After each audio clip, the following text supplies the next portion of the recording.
Are you curious about how to spot red flags when searching for a mental health provider? Today, we're going to talk about just that. I'm Kimberly Bennett, licensed professional counselor of over 20 years and a homeschooling mom for, well, going on 6 years now. I'm also the founder and CEO of the Homeschool Counseling Network. The Homeschool Counseling Network was founded to help bridge the gap between professionals in the areas of coaching, education, mental health, and therapy, and in homeschooling families.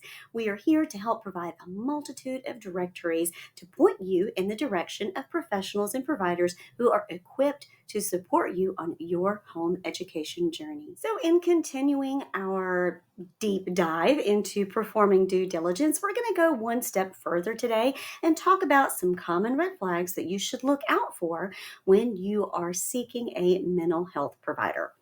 So seeing red, usually that is a sign for us that something's not quite right, something's wrong, or that it's something we should be aware of. Red is the color that tells us, caution, let's hold on, let's slow down, or even maybe let's stop. So let's take a look.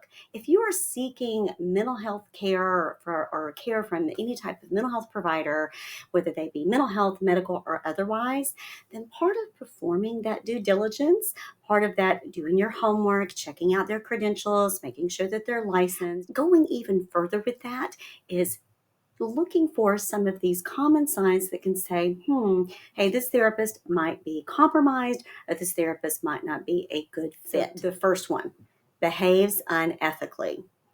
Okay.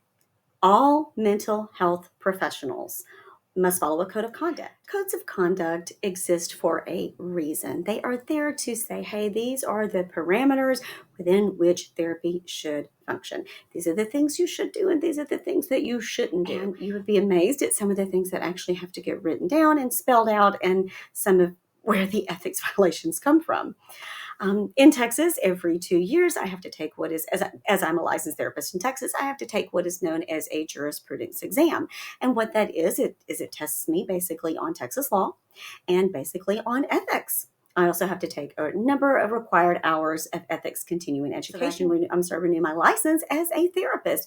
Ethics are a big deal when it comes to our profession, as they should be. They tell us this is what you should do and what you shouldn't do, and this is the kind of relationship that a therapeutic relationship is.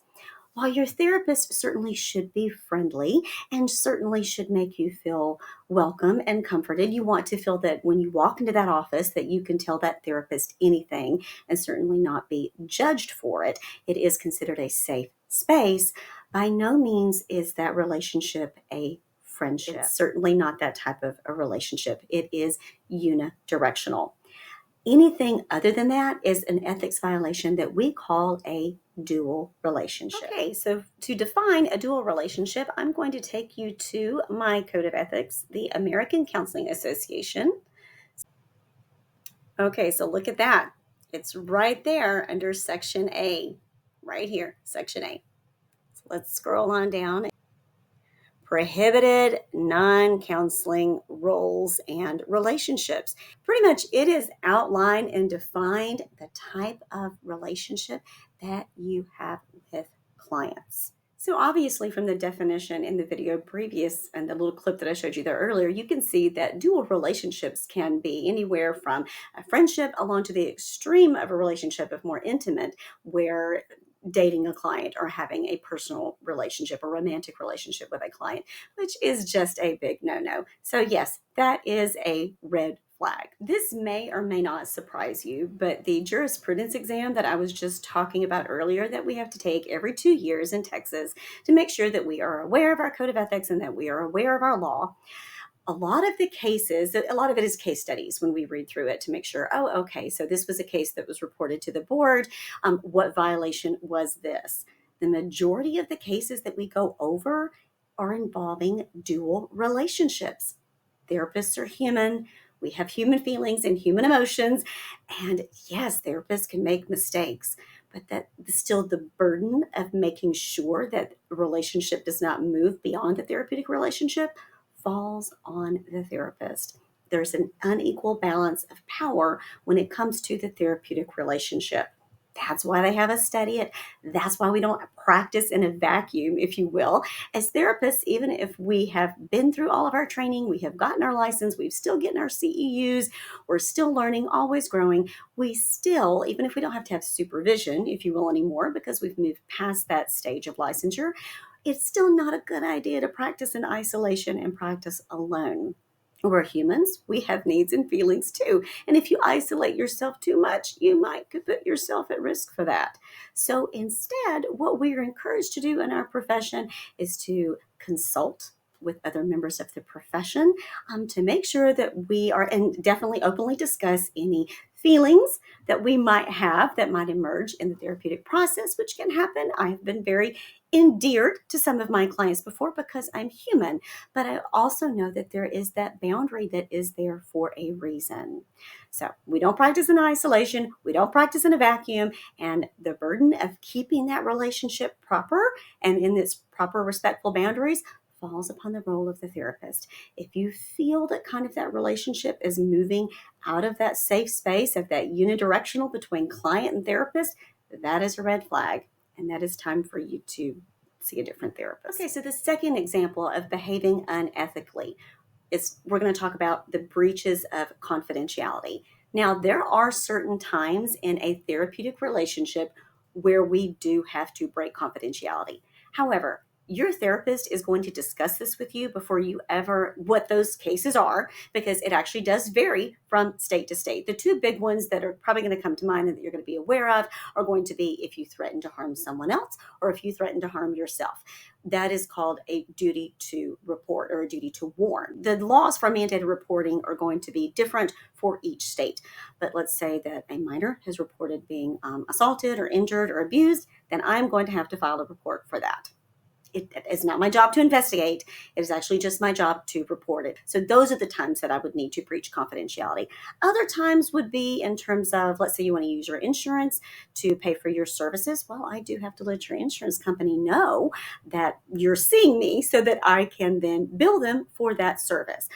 But again, in the informed consent, before you've ever started sessions with me, I've gone over all different types of paperwork with you in the beginning so that you know these are the times when I would have to breach confidentiality. Okay, but what is not considered an appropriate breach of confidentiality is, it's one of my favorite scenes out of the movie Steel Magnolias, where Dolly Parton asks Sally Field's character, "Why don't you tell me some of your sickest cases in this town, and I'll see if I can't, figure out who they are."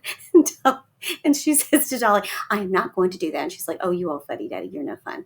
Okay, so what the point is, at least good for Sally Field's character, she's like, "No, I'm not going to, tell you all of the dirt on everyone that is here in this small town.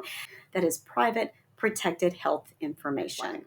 All mental health professionals must accurately promote themselves and their services to the public. This includes credentials, licenses, certifications, and degrees.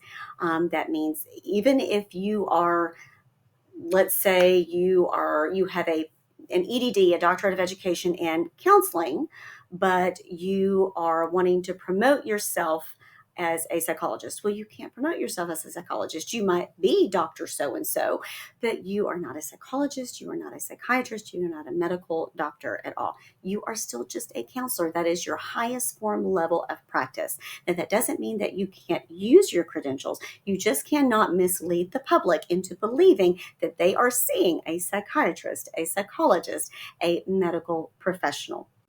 You have to actually represent yourself appropriately. Same thing with your licenses and your certification. With my license, I have to show my license to the public. I put my license number out there so that you can search for me if you need to verify that my license is up to date, that it was renewed. Because in order for it to be renewed, that means that I have completed all of my continuing education requirements and I'm up to date doing what I'm supposed to do on my end to keep my credentials clear so that I can be a better provider for you. If I were to tell you that my license was in good standing when it really wasn't, that is me misrepresenting myself to the public or to you as a potential client. And that also could lead, if I let my license lapse and I've not renewed it on time, that could be me practicing without a license. And that is a big no-no. That is misrepresentation. So it also, I have to be open and honest about what I have experience in treating and what kind of experience I do have in treating a certain presenting problem or mental illness or disorder.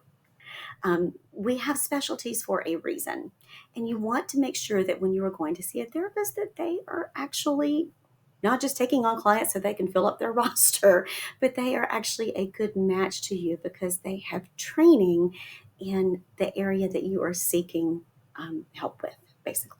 So, going back to your due diligence before you ever set foot in your therapist's office, make sure to ask them what it is. And they should be asking you too what it is that brings you into therapy to see them. And so that you can in turn ask them if they have experience in dealing with the issue that has brought you to therapy to begin with. Even professionals, sorry, with multiple degrees and decades of experience are not equipped to treat all areas. This is where referral networks come in. Okay, so for the fourth one, these are going to be like two sides of the same coin. We're going to talk about oversharing and inattentiveness. Remember earlier when we talked about the therapeutic relationship and how it only flows in one direction, unidirectional. The therapist is there for the client, not necessarily the other way around.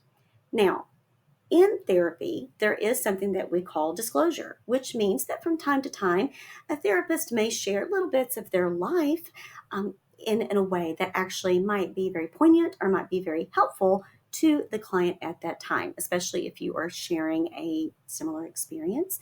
It kind of helps promote the therapeutic bond, if you will. However, when the therapist is sharing at that time or choosing to disclose at that time, it is for the benefit of the client, not for the benefit of the therapist. But if it gets to the point where every time you're going in for that session, it feels like the majority of the session is all about that therapist, like, oh, they just couldn't wait to tell you this, or guess what happened to them next.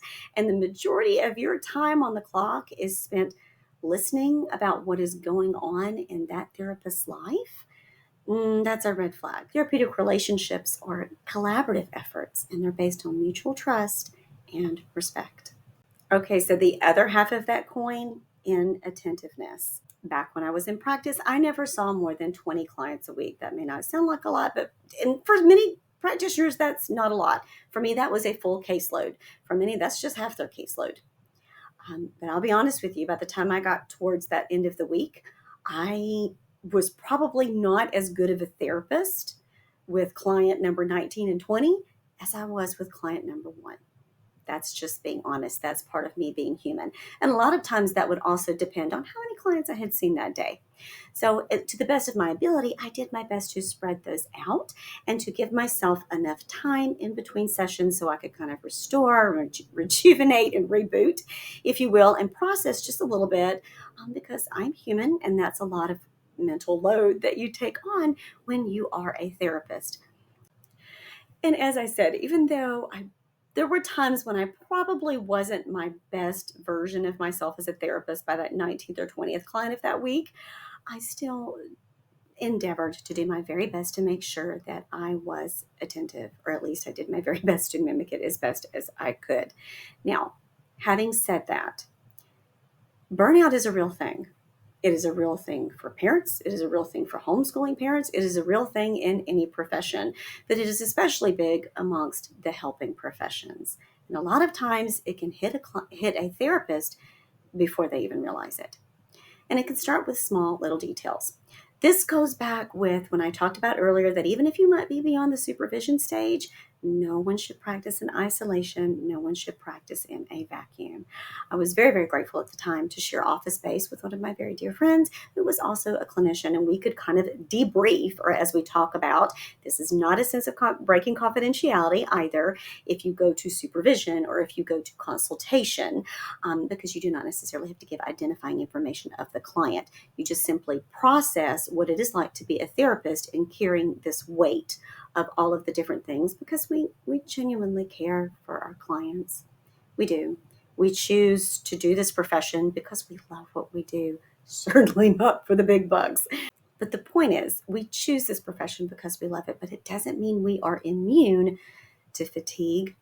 And then if we ignore that fatigue and it starts to grow into burnout.